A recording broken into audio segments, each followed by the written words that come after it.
conference eagerly awaited, KG Leaks Round 2. As expected, Arvind Kejriwal targeted BJP President Nitin Gadkari for his business interests in Vidarbha, claiming that Nitin Gadkari, in collusion with the then NCP Irrigation Minister Ajit Pawar, was given 100 acres of land which belonged to Vidarbha farmers. This is one instance of many, they claimed, where Mr. Gadkari and other political parties' business interests overrode that of farmers, thousands of whom have killed themselves in Vidarbha. The press conference watched in a huddle at Nitin Gadkari's house with senior BJP leaders Arun Jaitley and Sushma Swaraj, who then came out in a joint press conference with all guns blazing. Nitin Gadkari described the allegations as laughable, calling the charges baseless and an attempt to malign the BJP. Sir, are you going to take a legal course against IAC? नहीं, आज तो कोई उन्होंने कहा ही नहीं है और मैं ऐसी बातों, इतने चिल्लर बातों को कोई महत्व देना।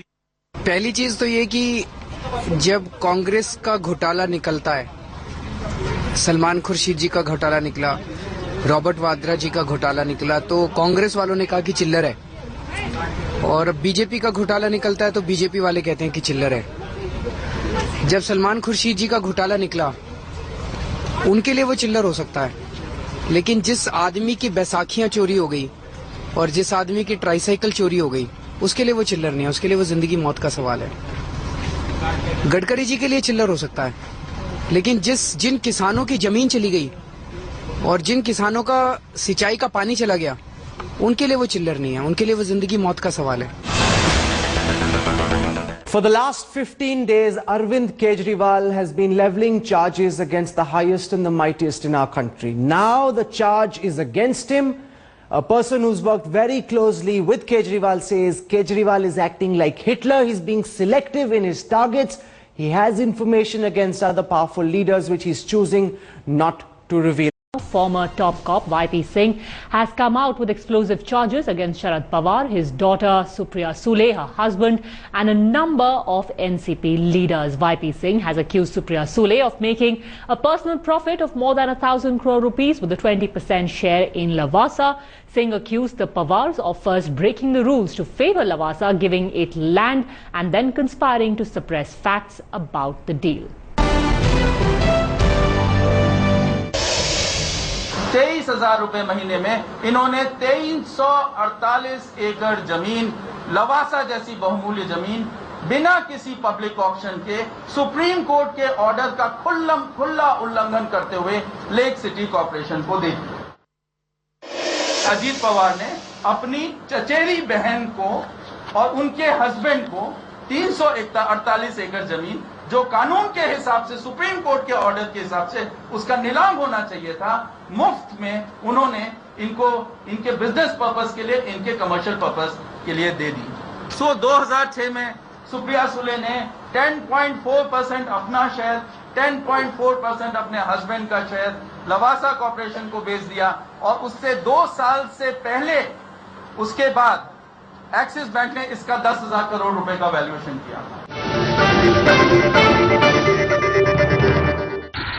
महाराष्ट्र सरकार ने हिल स्टेशन पॉलिसी नाम की एक पॉलिसी तय की, और इस पॉलिसी के मुताबिक 2 प्रस्ताव वहां आए थे।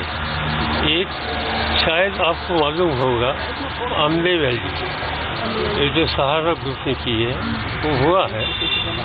इसके बाद ये दूसरा प्रपोजल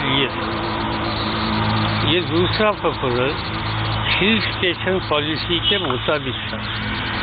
हिल स्टेशन पॉलिसी में इस तरह से कोई हिल स्टेशन की टाउनशिप करने की जिम्मेदारी लेता है, तो उनको वहाँ जो जमीन रही है, क्योंकि वो पानी है सब जगह से, इरिगेशन प्रोजेक्ट है, वहाँ जो जमीन रही है वो जमीन देने का अधिकार राज्य सरकार को है, और वो जमीन उस अधिकार के पॉलिसी के माध्यम से उनको दी। ये जमीन में 80% जमीन पानी में है, समझो 300 एकड़ या कुछ, I will not be able to tell exactly figure, but इसमें 80% पानी में है, सबमर्ज है, यानी वहाँ कोई पानी है, बाकी कोई कंस्ट्रक्शन वगैरह कुछ करते नहीं। इसलिए ये पॉलिसी के मुताबिक किया है, इसमें कोई दो राय नहीं। इसमें ये भी साफ बात है कि सदानंद सूले और सुप्रिया सूले उनके पहले कंपनी में शेयर थे, मगर जब 2005 या 6 साल मुझे पक्का याद नहीं, देखना पड़ेगा, इसमें कॉन्ट्रोवर्सी हो गई, तब उन्होंने अपने शेयर बेच दिए, इससे वो विड्रॉ हो गए।